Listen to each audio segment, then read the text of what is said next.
अस्सलाम वालेकुम।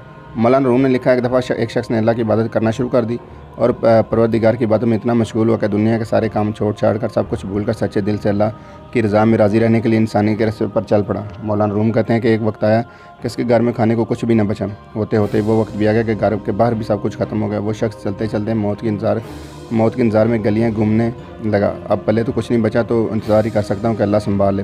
एक दिन बैठा हुआ था, एक देखा कि करीब से एक लंबी कतार में घोड़े गुजरे।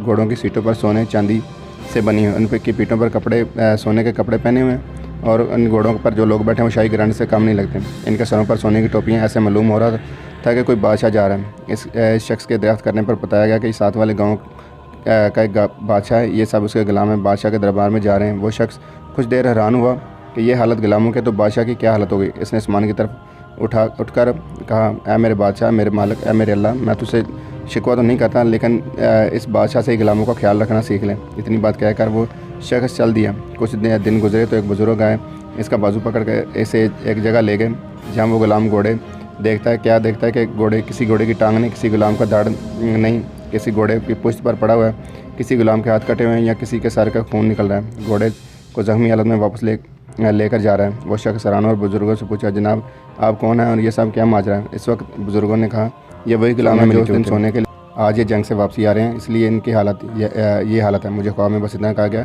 इसे कहना कि बादशाहों के लिए कुर्बानी देना भी इन गुलामों से सीख ले।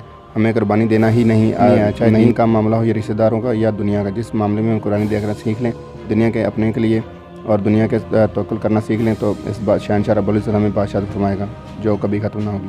अल्लाह।